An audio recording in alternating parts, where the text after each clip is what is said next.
So for those of you with the 2006 to 2008 Honda Pilot, where your windows have failed on you, probably the driver's door is going to be the most common one, and yet I found no videos, so hopefully this is the penultimate guide to replacing the regulator for the window. Here we go. I have some pieces. I'm not going to walk you through it in order exactly. I'm going to point out the things that need to be noticed and remarked as you're working. So first of all, in order for the regulator to work, this needs to be connected. Something in this is doubling back. So I don't think it matters that the light is alive or working, but something doubles back on this connector. If this connector is damaged or not connected, your regulator won't work at all. All right, so the other thing I'm going to point out is if your window is crooked rather than going up and down, like flopping, like in my case, I heard a thunk and my window just fell into my door. And, you know, it still moved straight up and down when I moved it, you know, by hand. So if yours is going crooked, something else is going on here that may not be the regulator. I'll show you in a moment.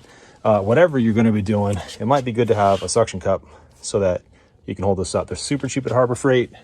That one I have from another thing. So let's go over here and look at the regulator next to a window, which I grabbed just in case. So you see how these are glued on here with epoxy?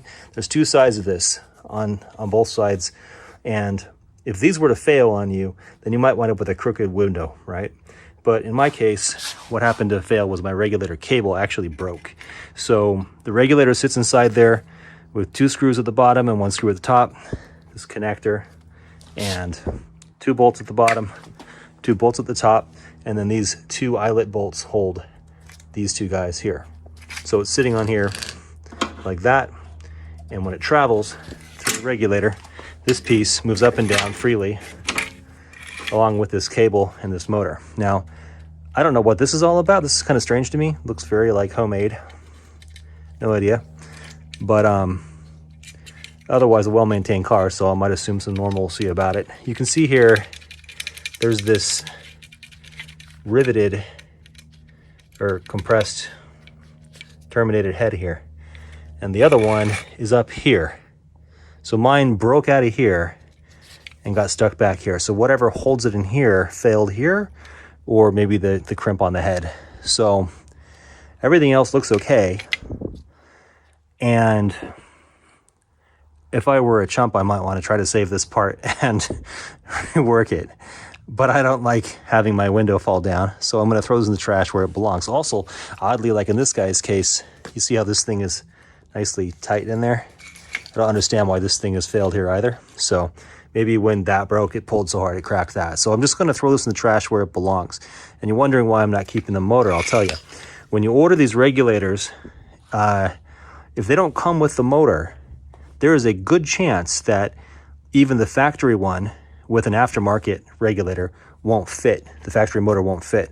Now, if somebody's already replaced this thing before, and you have in 06 to 08, it's possible because it's a #1 issue on these cars, then you might actually have another mismatch from an aftermarket. So just save yourself the trouble, unless you have all day and you want to leave it in the garage for 3, 4, 5 trips to the store or through the postage.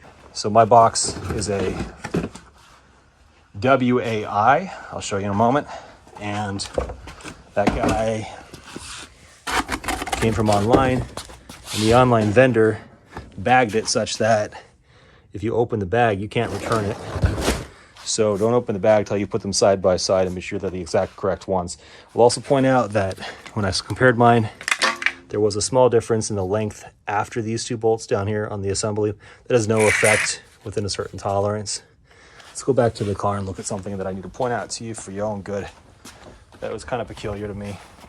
Don't know how critical it is, but it's certainly worth noting. And again, this could just be because maybe this has been replaced before me. I don't know for sure either way. But you see on the bottom here, you got these two. I've got a silver on the left, a brass on the right. Same thing here, all right? And then I've got a brass on the left here and two silver on this side on the motor handle, all right? Got this connected here. Also, might connect a little wonky on this WAI. Like this hat's coming off, which I'm not thrilled by, but whatever. Here, inside of here, you see the slide that moves it up and down, that I had a silver on the right and a brass on the left, which is definitely, I know this is correct from how I took it apart, but there's a washer on this guy. he's a bit longer and he has a washer. So I would say when you put it back together, and all likelihood that's correct, and you want to put that one there. And while you're doing that, get some medium Loctite on that, right? Nothing hard, but something medium, so that that can't come out later. And then in order to put this together, the best thing you can do once you put in your, well, get your window up all the way, right? And hold it up there with the suction cup. The suction cup up against the window sitting here will hold that up just fine. And if you're in a position where you have to kind of make do while you wait, you can also use foam. Hold it up with the suction cup and then use foam, and you can run this along the sill of the window, and it'll last a couple of days. In a hotter environment, maybe a day or two, but hold it all the way up and just jam this up against everything end to end. That'll buy you some time while your part comes. Not super secure, but better than nothing if you just get in a wet car. But yeah, once it's arrived, go ahead and roll down or hold up the window and then remove the part, drop in your new component, connect this, and whether it came in the bottom or top position, roll it up or down to be here. These windows here are your friend. And this guy's hiding behind the regulator box, the power control motor. So once you get this here, you'll be able to very easily lower the window down, and there's actually a little lip that's on this, right? I'll show you. And with that lip, you have to just kind of gently guide by kind of just pushing this towards the outside of the door, and you land on this little lip here and here. And once you do, you'll be able to clearly see that alignment there. All right, so that'll be simple.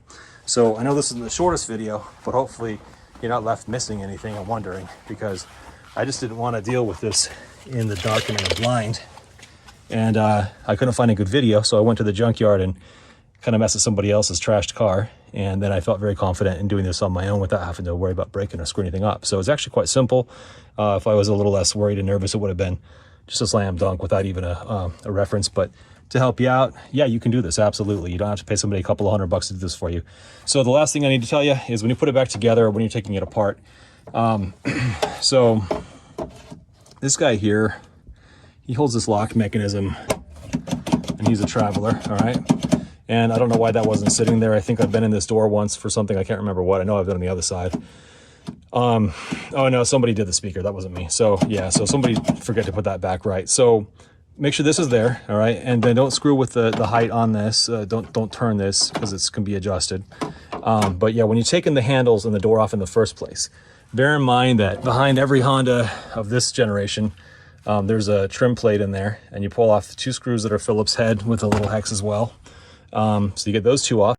Inside of the door handle, you need to push this plastic cam towards the inside of the door, and once you've turned it, you can then pull the wire up and out. And then carefully disconnect the lock mechanism's connector. The push side is here for the release. You lift your cup holder, there'll be another screw that pops through to here, and then through the door hole at the bottom, I'll show you that, there's another screw. So once you've removed those screws, the thing will float pretty freely. Right there. There's a Phillips, okay? And you'll have to disconnect the bulb. There's this connector for your security light that tells thieves that your Honda is equipped with a security system that cannot be beat. Right, so yeah, it's a slam dunk for you. You can do this yourself. Just, you know, put this back where it goes, and put it all back together. And opposite of what I said in terms of where the screws are, you'll be fine. This cup holder, you'll have to momentarily have this connected, but I'm going to disconnect it now so I can weave it all through the door again. It's an easy thing. You can do it. Have fun. I can't believe I did you like that. I left something out. Get your engine started, roll the window down all the way and hold it down. Once it's stopped, hold it all the way up for 2 seconds. Let go and then tap it down. It should go automatically on its own. And tap it up, and it'll go automatically up on its own. Everything's working like it should be. Thanks to this smart little thing being able to learn the positions by that mechanism.